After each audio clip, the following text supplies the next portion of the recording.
Welcome back to June 8th, 1998. It is Raw is War, and Stone Cold Steve Austin has been trapped by the end of this show. We'll tell you how. Kane is the number one contender for the WWE Championship. What does that mean for The Undertaker? The Undertaker is on a war path because of an announcement that is made tonight. He's looking for Vince McMahon this entire show. We'll get into all that and more. It is Analyzing Attitude, episode 33. Go ahead and light the pyro.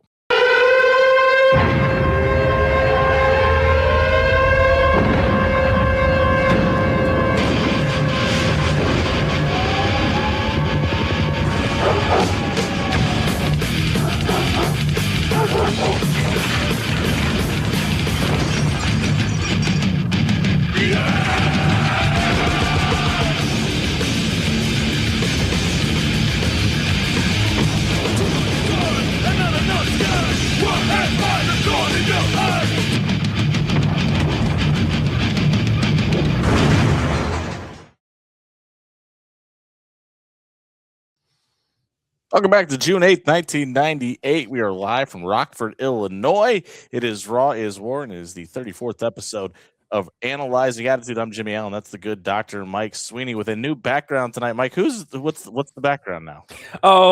Having little display issues right now. I was gonna try to do something with the TV and have kind of like a motion background still in the works, but right now my Raw banner is Spoiler alert. It's still here, but I was just doing some stuff to the studio down here, so Gotcha. this is not permanent. All right. Well, this is a once in a lifetime opportunity to see this episode of Analyzing Attitude, maybe just this backdrop for the one. We got a little bit of a payoff for something that happened last week, Mike, because the show opens up properly with Vince McMahon coming down to the ring with Joe Briscoe and Pat Patterson, and they are dressed in their Sunday best. They are suit and tie, black tie affair, dressed because Vince McMahon is going to receive an award, a humanitarian award for all the different donations that he has made to charities throughout the year, and is going to win a prestigious award from two different factions tonight. We're going to find out who that is because we talked about it last week. There was a promo that ran talking about how great of a human being Vince McMahon was, and I thought it was very random. I'm glad they're paying this up. Yes, it's a good payoff, and this is just a good chance for Vince and the Stooges to ham it up on TV and make fools of themselves. So it's par for the course right now. Well, everyone is invited, including Stone Cold Steve Austin. That's how this promo ends, and the commentators ask what kind of setup this could be, and I guess we'll have to tune in to find out because it is also the continuation of the King of the Ring tournament, and we talked about this last week. They're referring to Kama as Kama the Godfather, so not quite the conversion to the pimp yet, but he is taking on Ken Shamrock here, and is a little bit of a tease. I mean, he's got the fedora on, he's got a stogie in his mouth when he comes out, but it seems like the only job that Commissioner Slaughter has these days is to kick the nation out of pre-match events because the nation gets sent to the back again here before this one starts, and it's just kind of getting a little repetitive and a little lame, in my opinion. It's like where did this hatred towards the nation come for Slaughter? I mean, I know they're heels and all, but yeah, isn't this supposed to be DX's shtick? Yeah, I'm not sure where we're going here, and I did get a kick out of Kama the Godfather. It was like, is that his version of Kane the Undertaker? Yeah, when that was a brief, short-lived thing. Well, this match is all built around Kama attacking Ken Shamrock's ankle because he's coming off of the ankle break from the nation earlier in the month, and he's just returned after missing about a month and a half of action. But the ironic part about that is this ends with Ken Shamrock rolling up the Godfather for an ankle lock submission and getting the win here. But D'Lo runs down and attacks Ken Shamrock, but then Dan Severn runs in and makes the save because D'Lo versus Severn's going to happen later in this night, and we get the tease that obviously we've seen the bracket. We saw the bracket before this match. But there's a possibility of a Ken Shamrock, Dan Severn rematch. It would technically be their third fight because they've had two legit MMA fights before this as the King of the Ring Championship. Yeah, I mean, the thing that I was kind of worried about, though, like especially like rewatching at this time, Severn's not really getting the response that I think we and at the time WWF wanted. So, I mean, Shamrock's getting there, but I mean, I don't know. I think it's a dream match. I mean, it's been pretty fun. Severn's just been kind of a loose cannon the past couple of weeks. So yeah, so there's a story, and I was going to save it for the King of the Ring pay-per-view, but like Vince apparently had told one of the officials to tell Severin to take his gray sweater off that he wrestles in, and then he saw his physique when he told him to take it off, and he said, "No, put it back on, put it back on." And I gotta wonder how much him not looking the Vince McMahon part is kind of what derailed Dan Severin's career in the WWE. As well as many others, I believe. Sure. You know, I've been really, really disappointed by the DX rewatch. Like, I remember this being a lot better, and I've like the guy that gets crushed the most for like his lack of personality has always been Billy Gunn. hmm And surprisingly enough, I found him maybe the most entertaining out of any one of these skits because they announced that we get a replay of a house show that happened over the weekend, and they announced that SummerSlam is going to take place at Madison Square Garden, and they've sent DX out on the street to talk to the people of New York and promote SummerSlam. And they make some racist, derogatory comments to an Asian lady, and then they make some racist, derogatory comments to a Pakistani gentleman, and they find some hooker to show her boobs on TV. I mean, this has just been, and listen, I understand this is 1997 or 1998 in a different time, and there was a lot of 13 to 21-year-olds watching this. None of this comes across great 20 years later. No, I've been trying to like, man, would even I think at this time 7-year-old me, I was like, would I find any of this funny? I mean, probably at the I just time, but I just don't understand who it was for. Like, it's just right. very weird. But we go on, and a guy that's been just that maybe the MVP of this rewatch that is just kind of stuck in mid card purgatory has been Farouk. hmm And here he's taking on he and Steve Blackman are taking on Mark Marrow and Jeff Jarrett, and they kind of set up a little bit of a tease that we could see a Steve Blackman Farouk feud in here because at one point they get kind of Irish whipped into each other. But then the big breakup is Mark Marrow and Jeff Jarrett end up having some conflict because of their valets, Tennessee Lee and Jackie, respectively, get into it, which kind of makes sense. But the problem is those two guys are facing each other in the King of the Ring tournament. So for them to be a tag team here didn't make sense in the first place. I just kind of feel bad for Farouk just being stuck in the middle of all this. Yeah, that this whole thing, this whole match and whatnot is it just seems like a mini build to a King of the Ring qualifying match. Like, I For mean, whatever reason. for two heels. Like, yeah, it's just right now it feels like Farouk's meandering until his long-awaited partnership with Bradshaw comes to do. That's what I'm just thinking at this point. Jeff Jarrett gets whipped into the ropes where Mark Marrow is talking to Jackie on the outside, and he knocks Marrow off the apron and allows Steve Blackman to get the roll-up win.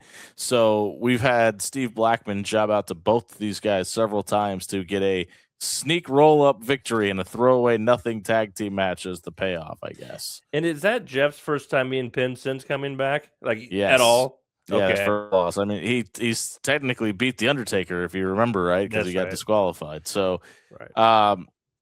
I guess that's the end of that. We'll see how this all plays out. Okay. This Raw is kind of and we'll get into it a little bit more here in a minute. Kind of a wrap up or finish of some storylines here that weren't really going anywhere anyway. So I guess this is as good of a time to play to finish them off as any. Yeah, it's not a super exciting episode of Raw. I mean, there is some things, and we'll keep going here and talking about them. But it's to me, it's a necessary episode because it's about getting there, like for the King of the Ring, and as you said, Yeah. wrapping up certain things that I guess we need wrapped up. I mean, Vince just abandons certain things, but he'll wrap up things that a lot of us just don't care about, and I don't understand sometimes. Yeah. I was really excited about this next match in the King of the Ring tournament. It was Too Cold Scorpio versus Owen Hart because obviously both these guys can go. Both these guys have been really good in the ring leading up to this point. High flyers that can also give you something on the ground as well. And that's what we got here. I mean, whether it be suicide planches, whether it be flying cross bodies, they were hitting each other really, really hard. And we get a note during the middle of this from Michael Cole that The Undertaker and Mankind are going to be facing off inside of a Hell in a Cell match, which is going to be a storyline. Even, I mean, we all know what happens in that match, but even leading up to that, the Hell in a Cell really comes into play over the next couple of weeks as well.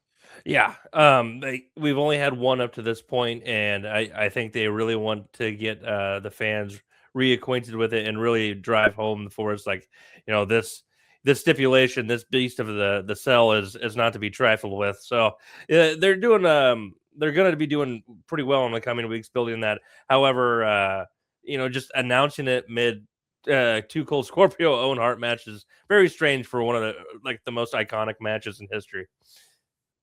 Yeah, then Michael Cole lets us know the Undertaker is on his way, and we will be hearing from the Deadman during this match. But then Two Cold Scorpio misses a moonsault. Owen Hart locks in the sharpshooter and gives us one of the I've got a poop faces I think I've ever seen during the sharpshooter, and gets the win and advances. And then we get obviously there's the tease for Owen is he's got the opportunity to be the first ever 2-time King of the Ring winner. Right, and I was trying to do research on it real quick. Is that I thought that had already happened, but I guess No. I was wrong. Yeah, I don't think it's happened since. I don't think anybody's technically won it twice. I thought Brett did for some reason, and that I was like seriously trying to find something. It's like I could have swore, but nope, I was wrong. So. Well, let's ask Google really quickly. This makes great podcasting. Bret Hart is the only wrestler who won the King of the Ring. Oh, yeah, you're right. So it happened in 91 and 93. So that is not true. Oh, okay. There you go. Mike Sweeney, 1. Jimmy Allen, 0. Yeah. So take that, Michael Cole. Yeah. So then we don't got to tease that going forward. I thought that was true, too. For some reason, I thought Bret lost to Jerry Lawler in the 93 finals. Oh, fair enough. But The Undertaker shows up backstage. And he's throwing things around looking for Vince McMahon. And Vince McMahon's office has improved over the years because he finds Vince's office, and it's basically just a cupboard. And he starts throwing things around there. It's not necessarily the dramatic scenes that we've seen in the early 2000s of Mr. McMahon's office. But The Undertaker chasing Vince McMahon will be a theme throughout the rest of this show. Yeah. Good. I was just going to say, not really a huge highlight for me. Personally, for several reasons. We'll get to that in a minute. Something else that wasn't a highlight here was chains versus draws. This is not a King of the Ring match. There's no reason for this match to even happen other than what the finish is. And we still get a clean finish where Chains just beats Darren Drozdov, who debuted 3 weeks ago and now is 1-2 since his debut. And in 2 of those bouts has just gotten completely wrecked by The Undertaker by the end of it because Chains picks up the win. The Deadman shows up and just wrecks everybody and walks away looking for Vince McMahon. Absolutely baffled. I guess we're just killing off draws before he gets anywhere going. I mean, we've already called him puke. He hasn't been able to throw up on command like he was supposed to. And now he's getting jobbed out to Chains of all people and then getting destroyed by The Undertaker for the second time in 3 weeks. Do you think that's why they had him lose? Because he couldn't puke? Kind of feels like a punishment, doesn't it? Yeah, and then Undertaker, who's in street clothes that looks like Chains, comes out and chokeslam Chains. Like I don't. Again, by the way. Yeah, I don't know. This same exact thing happened 3 weeks ago.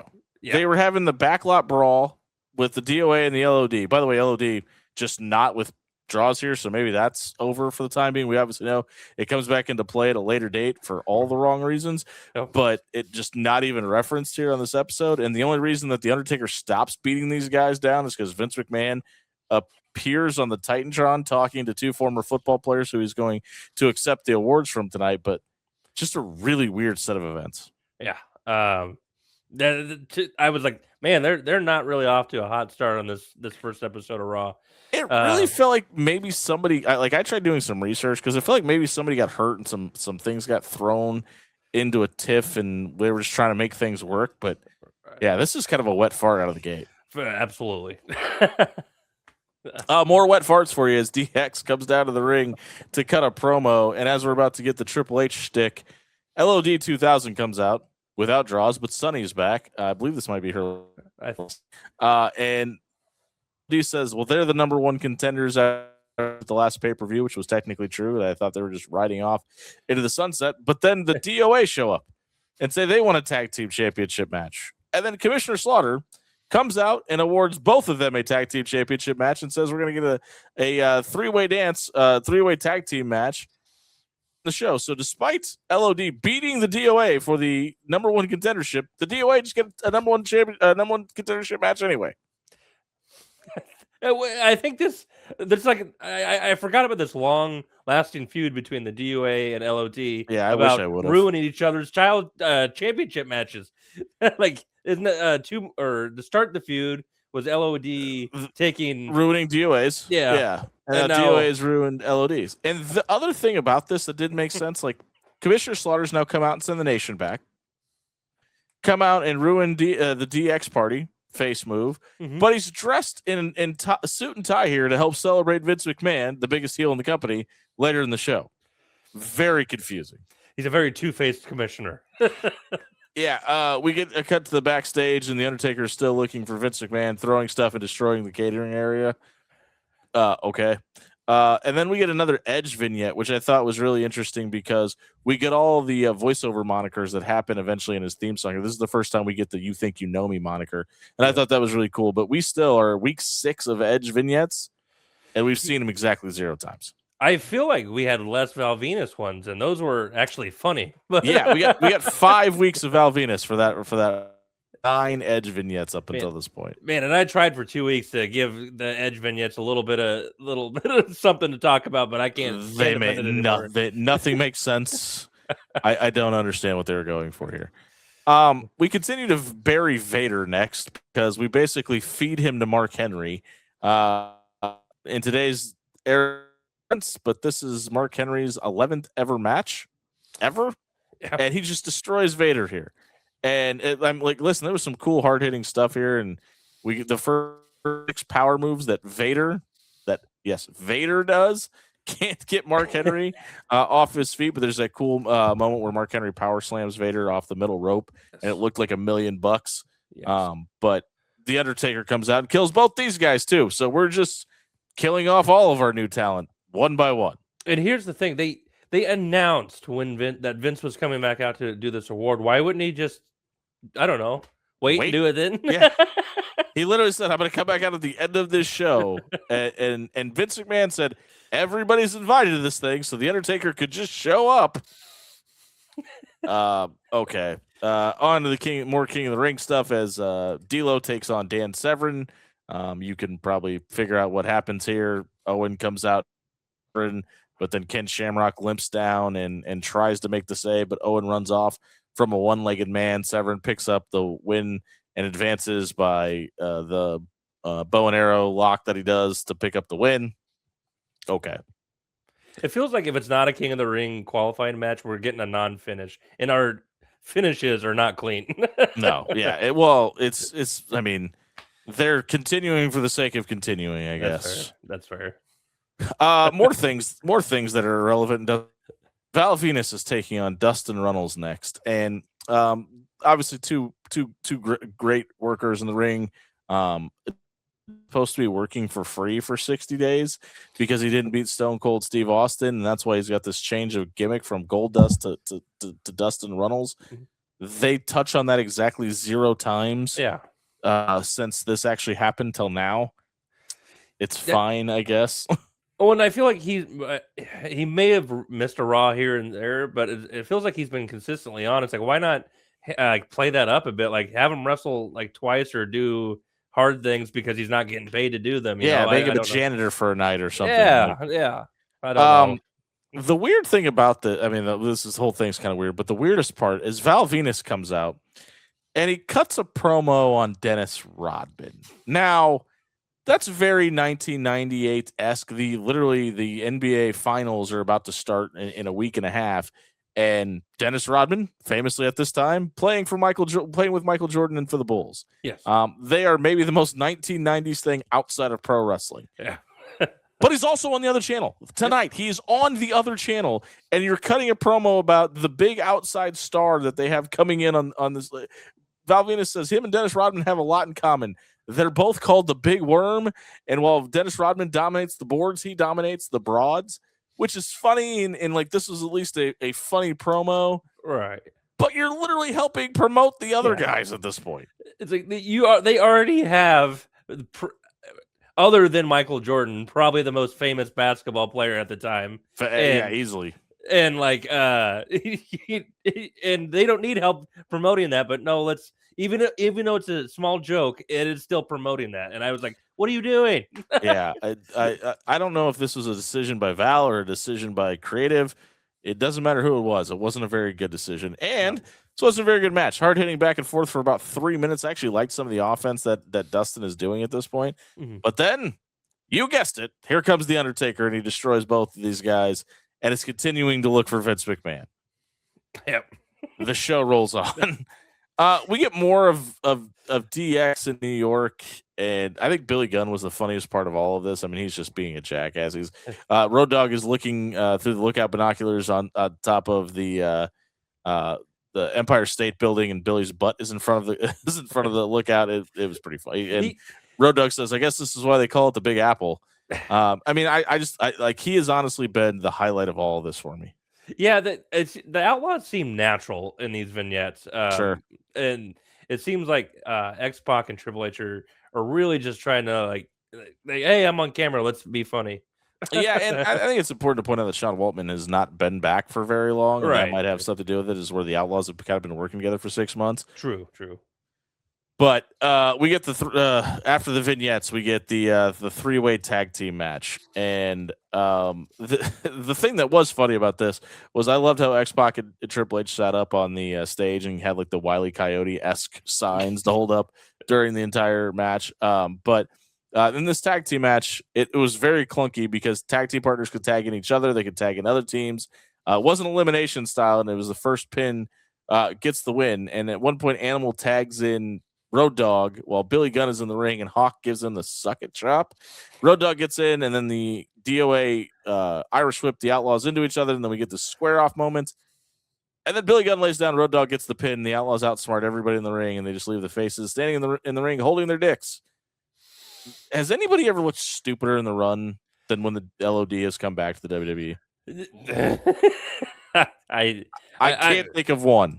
I mean, other than, I'll say seeing Hawk do the suck it was pretty freaking hilarious. Listen, he was funny last week too, right? I mean, the telling X-Pac he would suck it, but he can't find it. Like, Hawk has been low key the MVP of this whole thing. Right. If they're gonna be stupid, at least they're funny. But that I totally forgot about that because when I was a little bit younger, I was like, oh, well, they should just pin their partner, then they would just easy win, and they're like, they can't pin their partners. Like, I could have swore I've seen it done before, and this must have been it. Yeah. One thing that I don't remember, and it's been kind of enjoyable, is the Al Snow trying to get the meeting with Vince McMahon shtick, because it's going on to week number 6 of it happening. It's just getting funnier. Yeah. He comes out here and he tries attending Vince McMahon's ceremony and then gets taken away by security. But the problem is at the beginning of the show, Vince McMahon said that everybody was invited. Yeah. And I believe last time I checked, Al Snow counts as everybody, but apparently not. But Vince comes out, and then the glass shatters, and here comes Stone Cold Steve Austin. We get a cut to the back, and the Undertaker is being held off by police, despite Vince McMahon saying everybody was invited to this. But Kevin Kelly introduces George Martin, who is the founder and the president of the MAN, the Mann Foundation, and George Martin, not George R.R. Martin. This has nothing to do with Game of Thrones. He thanks Vince for his donation. He says, even though your check bounced twice and you never showed up to the facility like you're supposed to hang out with the kids, we appreciate your contributions. And by the way, Stone Cold Steve Austin is my favorite wrestler, which gets a large pop from the crowd. And then Kevin Kelly introduces Darnell Audrey, who then hands Vince McMahon a plaque for a foundation that he's never made a donation to that he's aware of. And then mentions, by the way, Stone Cold Steve Austin is my favorite wrestler. And Vince looks at Austin and says, aren't you aware this is supposed to be a black tie affair? As Austin is literally wearing a black tie, right. But he's wearing his cutoff vest, and asks Vince if he's a jackass. Then picks Vince McMahon's pocket and finds $1,300 in his back pocket, hands it to Darnell Audrey. And Austin asked the crowd to give him a hell yeah if he thinks Vince should win the Jackass of the Year award. I thought this was a mistake by the truck because Austin's music starts to play, and I was like, oh, wow, maybe they just went long and they're trying to wrap it up. But then the Undertaker's music hits, and the lights go out. You see Vince and the Stooges kind of huddle together, and then druids come out and with a casket, and JR saying, well, this must be the setup. The druids are going to attack Austin. But then Mankind crawls out from behind Austin underneath the ring and attacks the rattlesnake, and Kane pops out of the casket. They beat down Austin. They roll him into the casket, and Kane stands on top of the casket as Vince McMahon is barking out orders. Kane hits his pyro, and that's how we go home on the show. Is Kane standing on a casket with Austin in it and his pyro going off? This was an awesome visual. Yes, and it clearly shows you who your new number one contender is, which Sure. it's a nice little mix up. We've had 2 months of Austin and Foley, which has been pretty well, but we're intertwined with Foley, Taker, Kane, and Austin here pretty much through the summer, and we got Hell in a Cell coming up, which is it may not be the best match ever, and when it comes to like in-ring ability logistically, might be the most memorable though. But most memorable for sure. And I forgot it this time. We have Sting and the NWO Wolfpack going on the other channel, and I was so invested at that time as a kid, and I don't know why.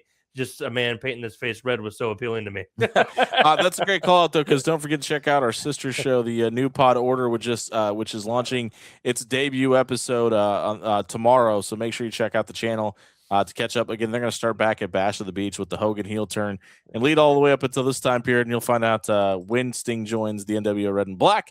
But the other interesting thing about this time period, and specifically this show, and we've kind of touched on a little bit in this episode, is like there wasn't a whole things happening, but Raw beats Nitro on they draw 4.3. Nitro draws a flat 4.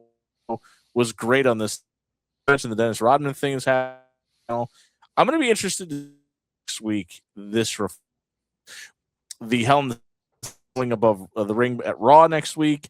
There's a tag team match that happens inside of that cell, and we've already teased it for this upcoming pay-per-view, and also it's the King of the Ring tournament continues on, even though the matches tonight were less than lackluster. Well, Mike, I mean, obviously it wasn't nothing special this week. Go ahead and give us your thought. Give us your overall grade of this episode. There's not much to even explain about it. I went with a C minus. It's like there wasn't anything overtly bad, but just nothing really exciting going on. So I went with C minus. Yeah, listen, the King of the Ring stuff is intriguing for that reason. I gave it a just because that stuff has me intrigued. I'm really, I know it doesn't happen, but I'm intrigued by the lure of Severn versus Shamrock. It'll be interesting to see how this all plays out. I'm really excited for King of the Ring for a lot of the reasons, but this is maybe one of the least interesting tournaments of all time by the way it plays out. So we'll see how it all ends, and hopefully you get to check out more of Analyzing Attitude and what we have to offer here at the channel. Don't forget to check out New Pod Order when it debuts tomorrow. I've been Jimmy Allen. That's a good Doctor Mike Sweeney. Don't forget to like and subscribe. Give us an oh hell yeah down in the comments. Oh hell yeah. We'll see you next time. That was just a glimpse into what Analyzing Attitude has to offer. If you liked what you saw here, here's what we suggest next for you. And if you're not down with that, we got 2 words for you. Like and subscribe.